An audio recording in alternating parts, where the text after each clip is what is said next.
Welcome back, Sebastian here. So time for my review for the 2025 Las Vegas Grand Prix. A decent race, I must say. Expected a little more given that we had quite a mixed up grid after a very wet qualifying session yesterday. But I started with Lando Norris on pole after his very strong pole lap. Verstappen P2, Tsunoda opting to start from the pit lane after qualifying 19th. All of the top 10 on mediums and a handful of drivers starting on the hard. And Antonelli starting on the soft tire. Also a bit of a disappointing qualifying for him, knocked out in Q1. And that decision to start on the soft tire would definitely be a bit important later on. So going into the first corner at turn 1, Norris definitely got the better of the two starts between himself and Verstappen, but went very aggressive, tried to pinch Verstappen off, almost sent him into the wall, quite frankly. But luckily, no contact there. But that being said, Norris, now at this point, not in optimal position to take turn 1, goes quite wide, ends up basically going on to the runoff, and that allows Verstappen to take the lead going into the first corner. Things would not get much better for Norris as going through turn 3, I would say, he basically loses another position to Russell. So at this point, starting from pole, Norris is now P3, Verstappen P1, and Russell in the middle in P2. So that was basically what happened at the front, but further down there was quite a bit of drama. So I apologize I don't have a super clear view, pictures of what happened here. But effectively what happened was that Gabriel Bortoleto, starting near the back, had a decent start, saw a gap going into the first corner. So basically you have the cars here, and he basically had a straight line going right to the apex, which is approximately about here. And he basically just completely messes up his braking and ends up clattering into Stroll, who then ends up clattering into a couple other cars, I think, including Gasly. And so the end result is that you have Gasly spun around, you have Bortoleto spun around, and Stroll also had terminal damage to the car. So I expect Bortoleto to pick up a grid penalty for that in Qatar next time out. And given that Qatar looks like it's going to be just a flat out race like we saw 2 years ago, I don't think we're going to see a lot of overtaking. That's definitely compromised this weekend before the weekend's really even gotten started. So Stroll's out, Bortoleto would end up retiring a couple laps later. And yeah, Stroll was stopped at turn 5. Following lap 2, Lawson, his front wing basically catching on the track, causing sparks. So basically the end plate failed. And he, in all likelihood, damaged that at the first corner as well. Had a bit of contact with Piastri. I think it was a little bit clumsy from Lawson's side.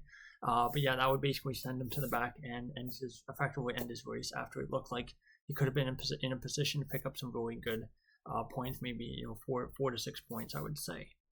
So that was the first couple laps. Then you have a virtual safety car. And I'm pretty sure during this virtual safety car, I didn't take note of it, but during this safety car period, I believe Antonelli pits for the hard tires.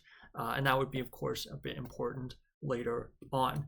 At this point, Behrman, excellent start. He was up to 7th from, I believe, 13th or 14th on the grid. Hamilton, too, he was up 8 positions from 20th, although I guess he started 19th, and he was up into 12th place. Both drivers helped by the chaos with Stroll getting taken out and Gasly getting sent to the back, plus Lawson as well. So lap 4, virtual safety car ends.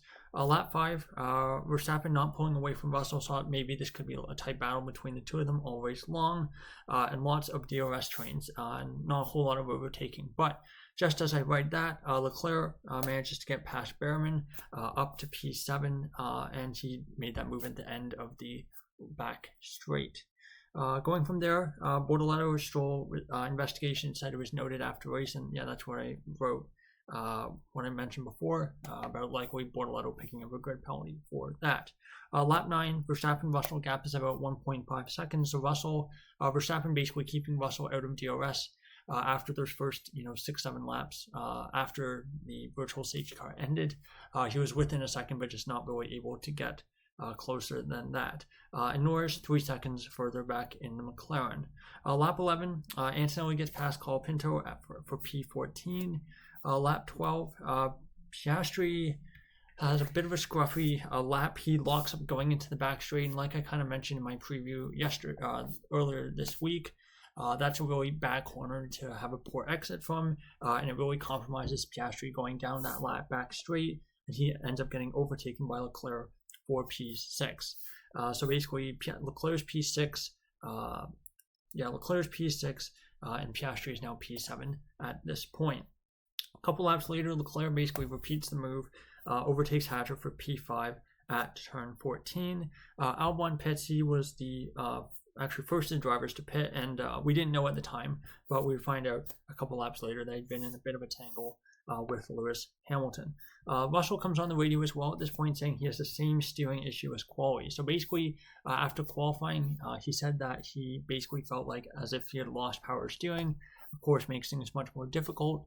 And you're obviously much more likely to end up making small mistakes here and there. It's much more difficult to be precise without the power steering. So that probably contributed a bit to what would happen a little bit later in the Grand Prix.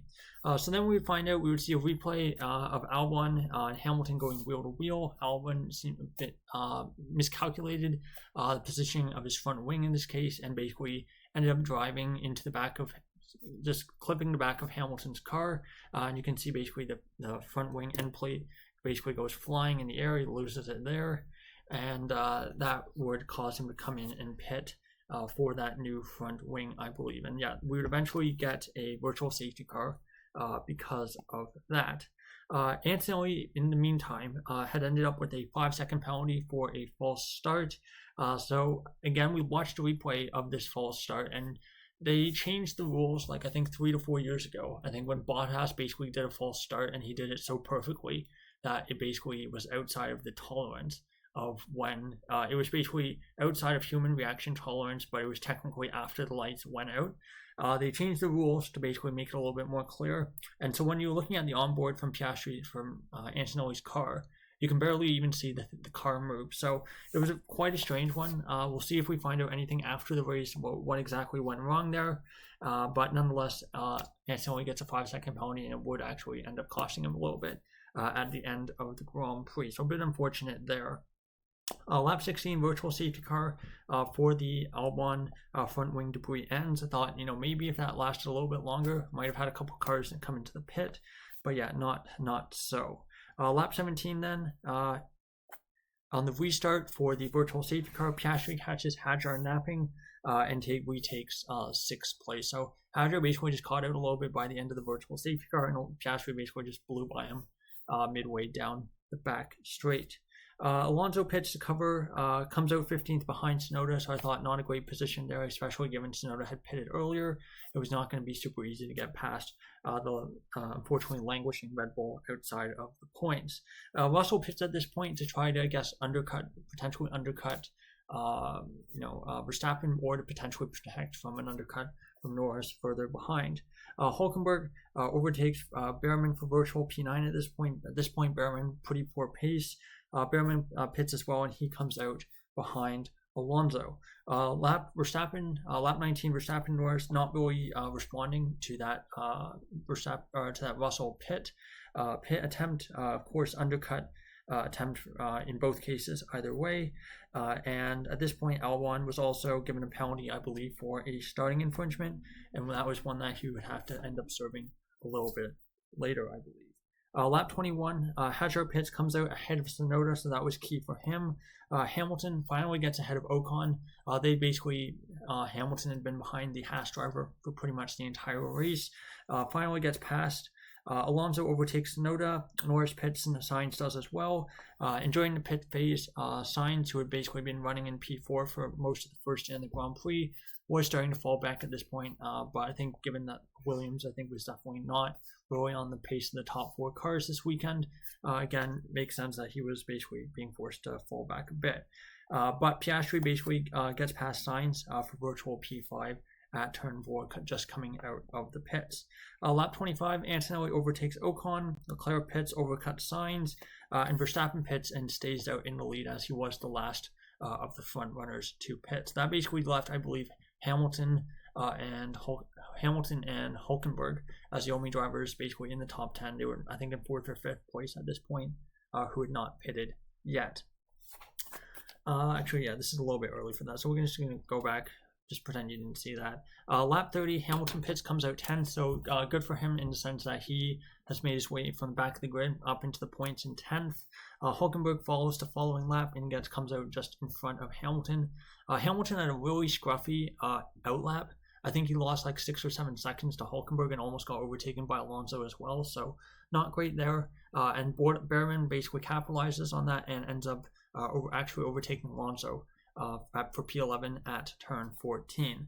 Lap 34, Norris starting to put pressure on Russell. Russell, I assume, was struggling with the issue that he had with the power steering. And I think a couple laps later, he would eventually get past the Mercedes driver up to P2, overtaking him down into turn 14. At this point, 4.9 second gap. Will Joseph, his engineer, comes on the radio saying, "Oh yes, we can go get Verstappen." Yeah, that would definitely not happen. But at this point, it looked like Verstappen was pretty clear, and from most of the positions in the top 10 positions, things were pretty settled out at this point. Albon retires in the pits, I just guess to save the car, and I guess maybe take a new gearbox for the next race. Lap 38, Leclerc and Piastri were closing in on Antonelli, who of course had pitted very, very early from the soft tire to the hard, and was basically, despite the fact that he got knocked down in Q1 like Tsunoda and Hamilton, really, really strong recovery, kind of benefited a bit from the virtual safety car. And the fact that he started on a tire that was not a particularly strong one. But given how cold everyone's tires were on that first lap, the chances of there being a collision that would cause a sort of virtual safety car, are pretty high around this track. Let's see. Yeah, so Norris closing laps of the race, some kind of issue. Not really sure what it was, but basically, I think Verstappen was told by his engineer, GP, and you could see the gaps were opening up. It was about 10 seconds with 7 or 8 laps to go in the race, and that gap basically ballooned to 20 seconds by the checker flag, the gap between Verstappen and Norris. And it looked like maybe if there was a couple more laps in the race, maybe Russell might have been able to get the P2 back, but unfortunately for him, not the case. So Verstappen takes the checkered flag. Antonelli finishes 4th on the road, but with that 5-second penalty, ends up finishing in 5th. So basically loses the 1 position to Piastri, but stays ahead of Leclerc. And then we have our podium, but before we have our podium, we have our interviews, of course, because this is Vegas, in front of that big glorious fountain. And so your podium of Verstappen, Norris, and Russell basically all end up driving over there in this very pink car with Terry Crews driving, and these very interesting looking sunglasses. There's some pictures online. We have our interviews, and after the interviews, we have a orchestra by Mickey Mouse, because apparently Disney and F1 are now collabing on doing some kind of collaboration, basically starting now, but we'll apparently see more of it next year. And that meant that the podium didn't start until about 20 to 25 minutes after the race actually finished, which in my opinion is way too long. If you look, even before they made the change, I think 2018, 2019, you used to have the podium right after the Grand Prix, and so you'd have the podium like within 5 minutes of the race ending, and now you have these interviews, you have basically an advertisement for Disney, and now the podium's at Vegas at least was about 20 something minutes after the race. So in my opinion, much too long. Hopefully that's something that we don't have a repeat of next year, and hopefully we don't have a Mickey Mouse orchestra performance before every podium. Otherwise, these post-race broadcasts are going to be much too long. All right, now finishing up, taking a look at your race orders. Of course, after the podium, Piastri 4th, Antonelli 5th, Leclerc 6th, Sainz 7th, 8th Hulkenberg, 8th Hadjar, 9th Hulkenberg, 10th Hamilton, rounding out the points. And then your remaining drivers who finished the race, Ocon, Behrman, Alonso, Tsunoda, Gasly, Lawson, and Carl Pinto. And your 3 DNFs were Albon, Bortoleto, and Stroll. One more thing I'll say is that I did actually get the 3 drivers on the podium right. Didn't get the order right, but it was very, very close to Verstappen, Russell, Norris podium, as I was the running order for most of the race. So I was very close to getting a perfect prediction for the podium, which is pretty rare. But having the right 3 drivers, even if they're in slightly different orders, and the race winner, but I'll take it.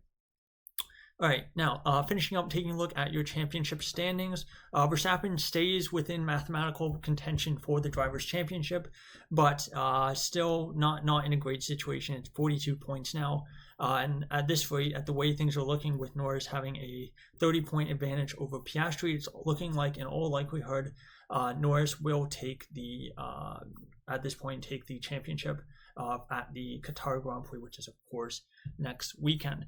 I think I'm just thinking about this. If maybe I don't think he can take it in the sprint, so I'm just trying to do the math in my head to see if anyone. I think if he won, yeah, I'm just trying to do the math. I think if Norris won the sprint, Verstappen got no points. That would be 50. And then I think Verstappen would still might be able to get the tiebreaker on race wins though. So yeah, no one can win in the Qatar sprint, but at this point, Norris has set himself up very well to potentially win his first ever drivers' championship at the end of the Qatar Grand Prix. But of course, we're gonna have to wait and see how that all shakes out. Fourth in the championship, still Russell, and then Leclerc, Hamilton, Antonelli, Albon, all unchanged. And then your first change is Hadjar is now up into 9th, just pips Hulkenberg despite the fact they both got points. So Hadjar on 47, Hulkenberg in 10th on 45. And then one more change between the two Spaniards. Sainz is up 2 spots to 11th with 44 points. And Alonso and Behrman both on 40, both drop back 1 position. In terms of the Constructors' Championship, no change in position there. Mercedes, though, are kind of solidifying themselves as kind of very, very likely to be second in the Constructors. A 23 plus 9 is 32. A 32-point advantage over Red Bull, and given that Tsunoda's not scoring points, even if Verstappen's had a very, very strong run of form, Tsunoda is basically just not scoring any points. So that basically makes it almost impossible for Red Bull to compete with Merc in the Constructors' Championship. So there you go. That is my review for the 2025 Las Vegas Grand Prix. Decent race, not amazing. And again, Norris takes, even though he doesn't get the win, even though he kind of botched the opening lap, he does take another step closer to winning his first Drivers' Championship. So thank you so much for watching, and goodbye.